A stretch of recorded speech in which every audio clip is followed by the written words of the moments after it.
Greetings and salutations, loyal viewers of this channel. My name is Sean, and today we got to talk about Governor Kathy Hochul going on The View and actually getting pressed a little bit on crime and not having good answers for it. But before we get into that, I want to thank everybody who signed up over at actualjusticeword.com/join. Give me the money.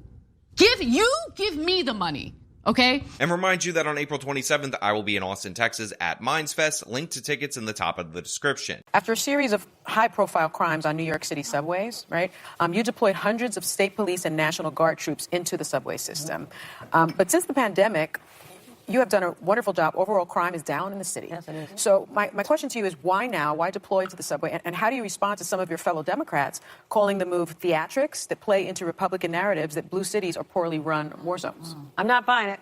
I'm not buying it. So first things first, you need to understand that Sunny Hostin is one of the worst people on The View. So she just lied to you right there, out there in the audience. She says, look, crime down in New York City, not up since pandemic, crime down, not up, don't worry about it. But the thing is, pre-pandemic levels have still not yet been reached in the city of New York in a bunch of different categories. But what I want to happen right here is for Governor Kathy Hochul to lie. I want her to say fake numbers to you so that I can absolutely destroy them. My job is to keep people safe.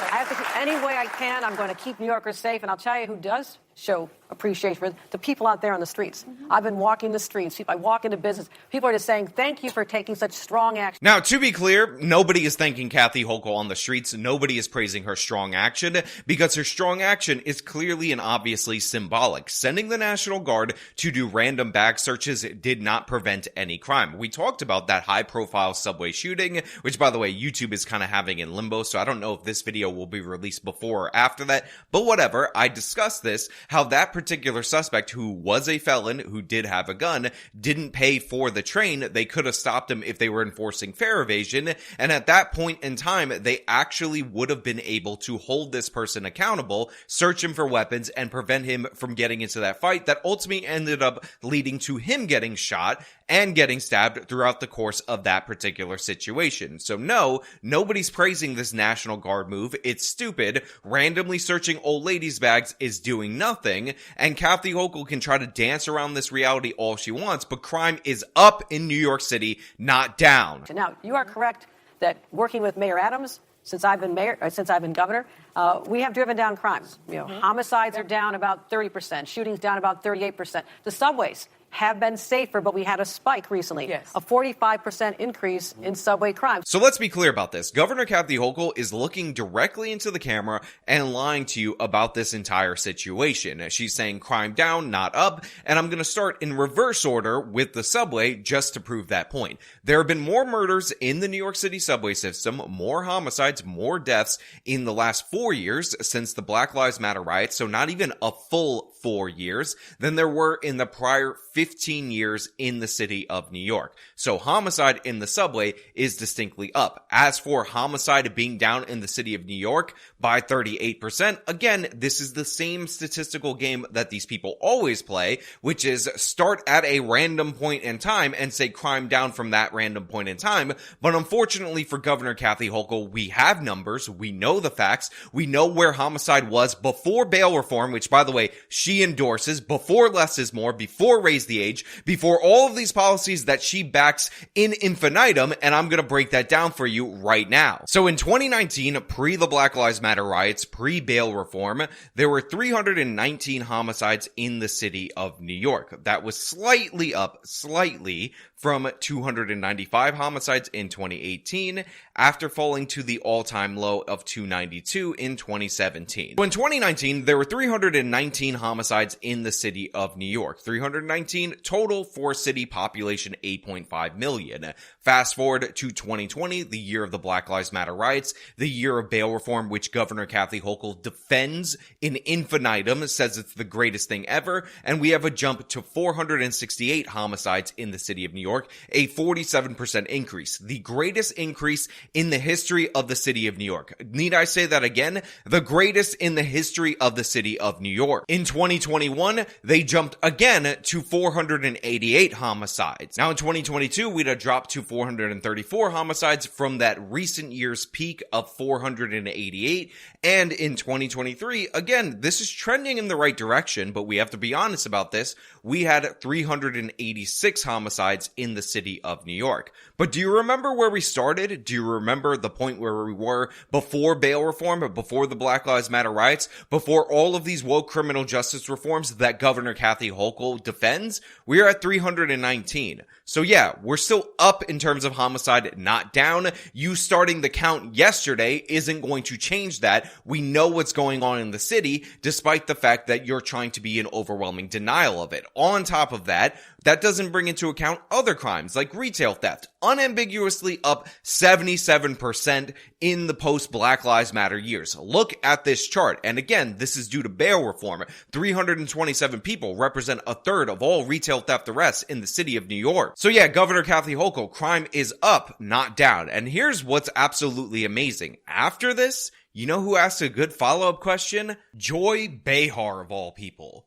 Joy Behar asks a good follow-up question after Sunny Hostin's like, Governor Kathy Hochul, you're trying to take law enforcement actions, but we all know crime doesn't even exist. That's just evil white racism. And then Joy Behar says something smart in comparison to that. Now, these are high-profile crimes. Can I interrupt you for a second? Yeah. Because the CEO of the MTA says that 1% of subway suspects are responsible for more than 20% of the crime because of New York's bail reform laws, which allows them to go back out there and commit more crimes. I'll get to bail in 1 second. I'm going to answer this one. Yeah, that's a great question right there. Just like in the retail theft situation where you have just 327 people representing a third of the shoplifting incidents, the same is true with all these different various categories of crime. You have repeat offenders that are guaranteed under the bail reform law that Governor Kathy Hochul defends, that she cheers on, guaranteed a same-day automatic release. And by the way, this includes 4 violent offenses, which we'll touch on in a little bit. But I want to hear Kathy Hochul weasel around with Sunny Hostin. Because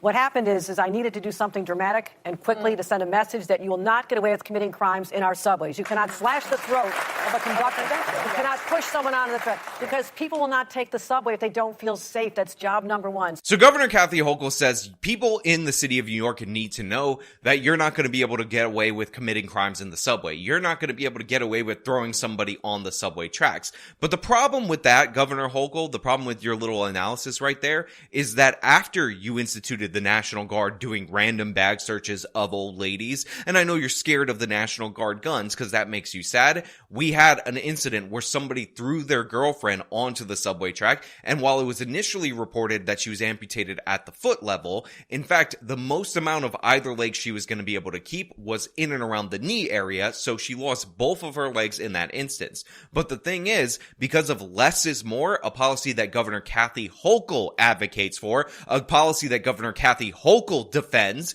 he was able to be released despite the fact that he was convicted of 2 counts of assault with a deadly weapon, but it was attempted murder. He tried to stab a mother and her 4-year-old child when he trapped them on their fire escape in 2017. So he got parole under the Hochul administration, under her woke parole board. Then days later, he tried to murder his ex-girlfriend in December. And guess what? Governor Kathy Hochul's less is more prevented his parole from being violated, even though he was charged with attempted murder. Bail reform prevented him from being held on that particular charge. So in and around the time that she instituted the National Guard, he struck again his 4th attempt at murder in the city of New York, threw his girlfriend onto the tracks at 10:30 in the morning, and Governor Kathy Hochul is talking about how the National Guard checking random ladies' bags is going to make people feel like they can't throw people on the subway tracks. How about the first time you commit attempted murder, the first time you try to murder a 4-year-old child, you don't get parole after just a couple of years?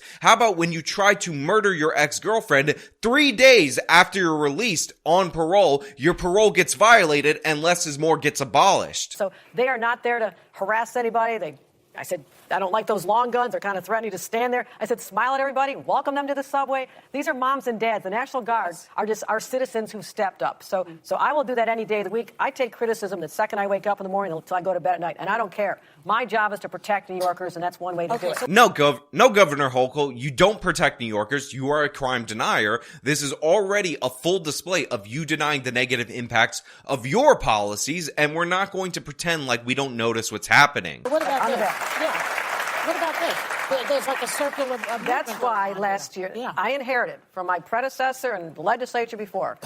They took the bail laws and watered them down and made it impossible for judges to look at the whole picture of the crime and the person, what they're doing. So I worked hard last year. I held the budget up 1 month late. I wanted to be on time, so you can brag about being on time. I was not going to be on time because I had more leverage after April 1st. So last year I held up the budget. I got the changes I needed. Judges now have discretion. They can look at the whole issue. They can look at whether a gun was involved. Was there an order of protection? We have to protect the victims of domestic violence. My mother was a champion for victims of domestic violence. But there was just a crime in Long Island where body parts were found all over Long Island. They had 4 suspects. They let them go. Right. And now they're out there still. So what is the deal here? Right. Again, Joy Behar, hammering Governor Kathy Hochul right there. So Kathy Hochul is trying to pretend that her modest, minor, itty-bitty changes that allow the judge to sometimes, maybe in limited circumstances, hold somebody and not guarantee them a same-day automatic release that she advocated for, just so she could talk about situations like this while not actually fundamentally changing the issue, which is in the overwhelming majority of charges, judges have no discretion at all whatsoever. And by the way, there's no ability for them to assess dangerousness, and that whole thing about gun enhancement, all that did was change it from a guaranteed same-day automatic release if you had a gun to, okay, almost a guaranteed same-day automatic release. But here you have Joy Behar coming right at her saying, well, wait a minute, they released these people who dismembered 2 people in Long Island, statewide bail reform, and that was just done because of bail reform. It sounds insane to me. No, the crime that was brought was not what was bail eligible. Yes, murder is. Yes, conspiracy to commit murder is. Yes, assault is bail eligible. All those are. I know that the DA is working really hard with the Suffolk County Police Department to build the case they need to bring the charges that are necessary. The charges he brought, he did not have enough evidence at time to hold them. You can't hold them? Not on the charges he brought.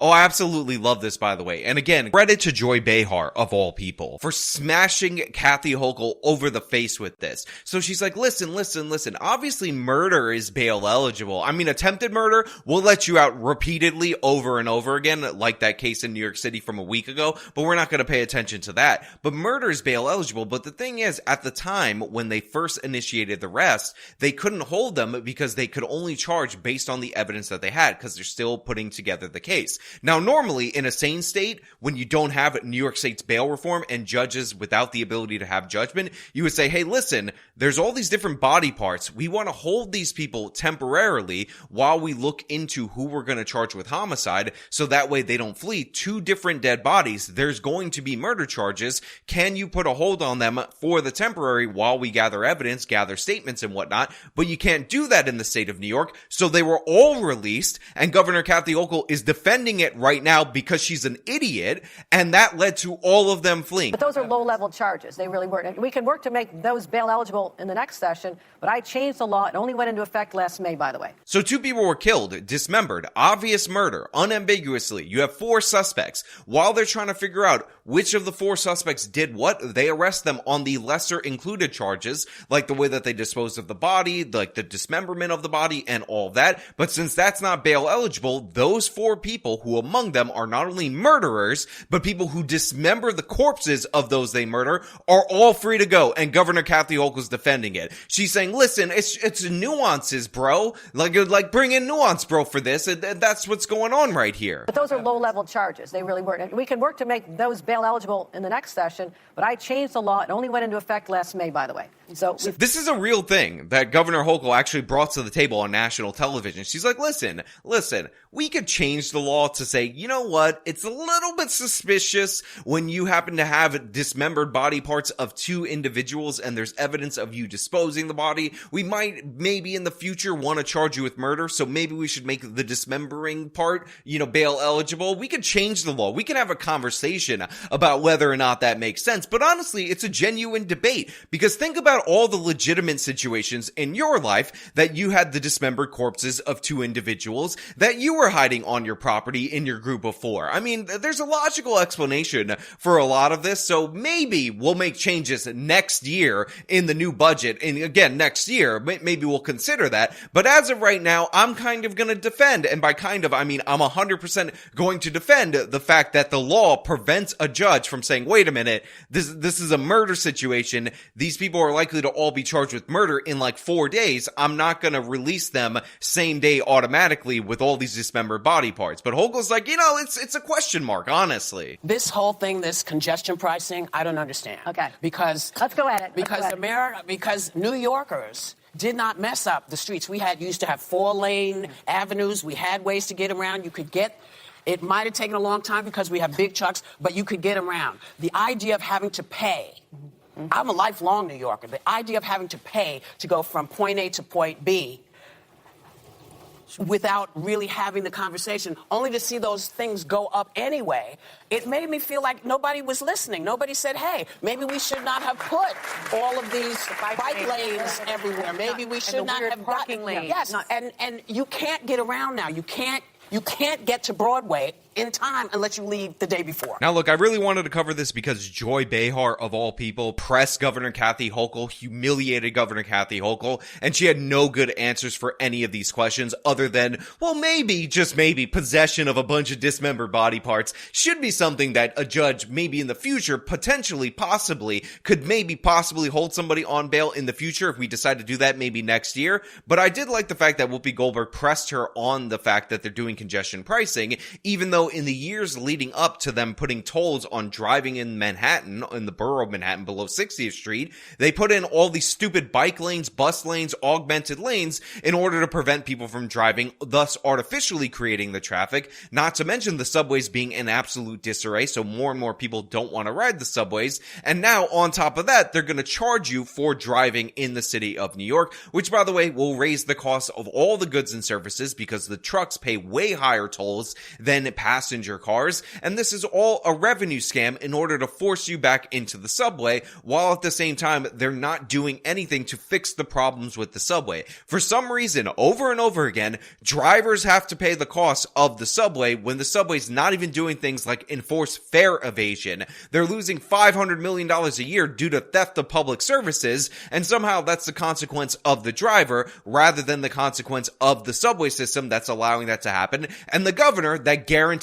a same-day automatic release for all of these criminals. So yeah, who would have thought that we were going to show clips from 3 different View hosts, and I would agree with 2 out of 3 of them. With 2 out of 3 of them. That's how insane Governor Kathy Hochul is. That's how insane her policies are, and that's how indefensible she actually is as a governor, that even going in the friendly territory of the cackling hens of these ignorant women of The View, the fact is they live in New York City, so they know the problems of New York City to a certain extent, and they're shaming her on live television for her stupid positions. But hey, those are just my thoughts, so let me know your thoughts down in the comments below. If you like this video, then show them by leaving a like, subscribe for more content, follow me on my social media, support me via the support links in the description of this video. This has been me talking about the absolute nonsense Kathy Hochul brought to The View. Till next time.